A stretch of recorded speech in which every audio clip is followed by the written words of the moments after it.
जन्मेजय ने क्रोधित हो किन्न सर्प मखेक, भस्म किए अहिराज बहु राखी अपने टेक। जय हे प्रभु।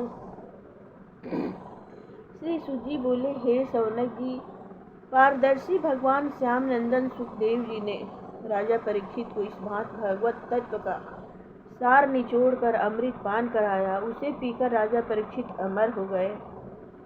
तब राजा परीक्षित ने हाथ जोड़कर उनके चरणों की ओर आगे बढ़कर इस प्रकार कहा। राजा परीक्षित बोले, हे ब्राह्मण, आपने मुझ दिन पर दया करके सनाथ कर दिया। आपने मुझे श्री हरि की लीला कथाओं का अमृत पान कराकर अमर बना दिया। अब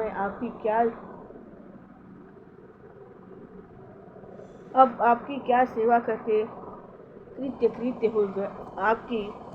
आपकी कृपा से मैं कृत्य हो गया हूँ। इस संसार अग्नि से दहकाने वाले प्राणियों का आप जैसे पुरुषों की कृपा दृष्टि से ताप शांत होता है। मेरे साथ बहुत से प्राणियों ने श्रीमद् भागवत महापुराण को सुना है। इसके पद पद में भगवान श्री कृष्ण जी की लीला कथाओं का वर्णन है। आपने ब्रह्म का साक्षात कराकर मुझे अभय कर दिया है।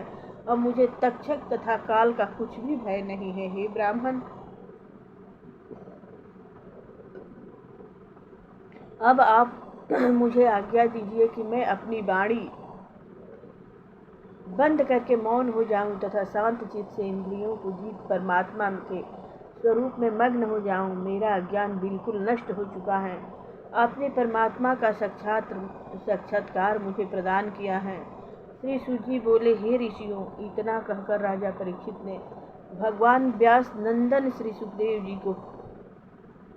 सुखदेव जी की प्रेम से विधिवत पूजा की। तब परम ज्ञानी श्री सुखदेव जी राजा परीक्षित से विदा होकर त्यागी महात्माओं के साथ वहां से चले गए। तब राजा परीक्षित ने भी मौन होकर अपने नेत्र बंद कर लिए और अपनी अंतरात्मा में ब्रह्म का साक्षात्कार किया और ध्यान मग्न हो गए। उन्होंने अपने श्वास प्रश्वास रोक लिया। एक फूट की भांति निश्चल भाव से बैठ गए। राजर्षि परीक्षित ने गंगा जी के तट पर कुशों को इस प्रकार बिछा लिया था कि उनका अग्रभाग पूर्व दिशा की ओर था और स्वयं उत्तर की ओर मुख करके बैठे थे। वे आत्मा को ब्रह्म में मिलाकर एक रस ब्रह्म हो गए थे। हे सौनक जी, उसी समय श्रृंगी ऋषि के श्राप से प्रेरित वह तक्षक राजा परीक्षित को डसने के लिए उनके पास को चला। मार्ग में उस तक्षक को कश्यप नाम का ब्राह्मण मिला। वह ब्राह्मण सर्प विषयी चिकित्सा में निपुण था। जब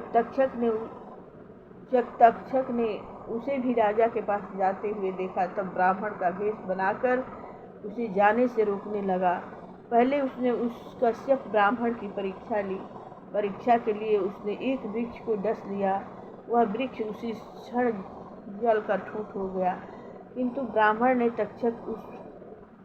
तत्क्षण उस वृक्ष को हरा भरा कर दिया। तब तक्षक ने पूछा कि तुम राजा परीक्षित के पास क्यों जा रहे हो। उस ब्राह्मण ने कहा कि जब तू डसेगा तब मैं उसे अपनी चिकित्सा से अच्छा कर दूंगा और बहुत सा धन प्राप्त करूंगा। तक्षक ने उस ब्राह्मण को बहुत सा धन देकर वापस कर दिया।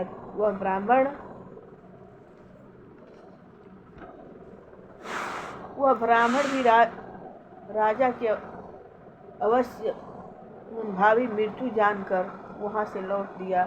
तब तक्षक स्वयं राजा के पास ब्राह्मण का वेश बनाकर आया और उन्हें डस लिया। राजा परीक्षित तक्षक के डसने से पहले ही ब्रह्म में लीन हो चुके थे। तक्षक के डसते ही राजा परीक्षित का शरीर जलकर भस्म हो गया। सर्वत्र हाहाकार मच गया। मनुष्य देवता असुर आदि सभी राजर्षि परीक्षित की परम गति होने से अति आश्चर्य में हुए तथा आकाश से पुष्प वृष्टि होने लगी। अप्सराएं गीत गाने लगी, दुदुम्बियां आकाश में बजने लगी। तब राजा परीक्षित के पुत्र जन्मेजय ने यह सुना। तब वह अति क्रोधित हुआ और सर्पों के नाश की प्रतिज्ञा करके एक सर्प यज्ञ का अनुष्ठान किया। उसमें अनेक ऋषि होता इत्यादि एकत्रित हुए। सर्प यज्ञ आरंभ हो गया। असंख्यों सर्प प्रज्वलित अग्नि में भस्म होने लगे। तब वह तक्षक अति भयभीत होकर इंद्र के सिंहासन पर जा बैठा। बार बार आहुति देने पर भी तक्षक भस्म होने को नहीं आया।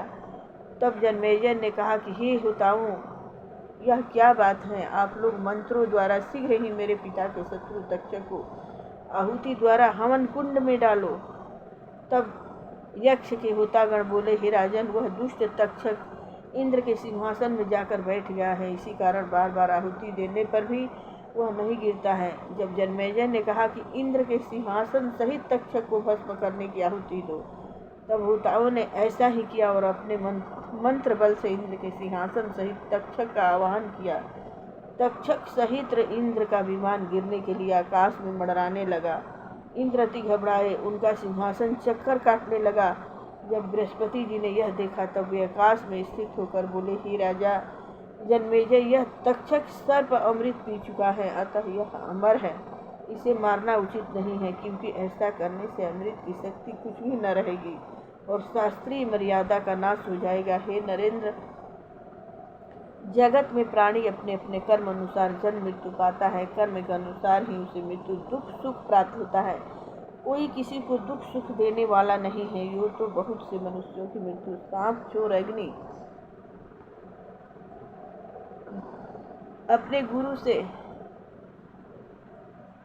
अधिक उत्तम संहिता प्राप्त करने के लिए सूर्य भगवान की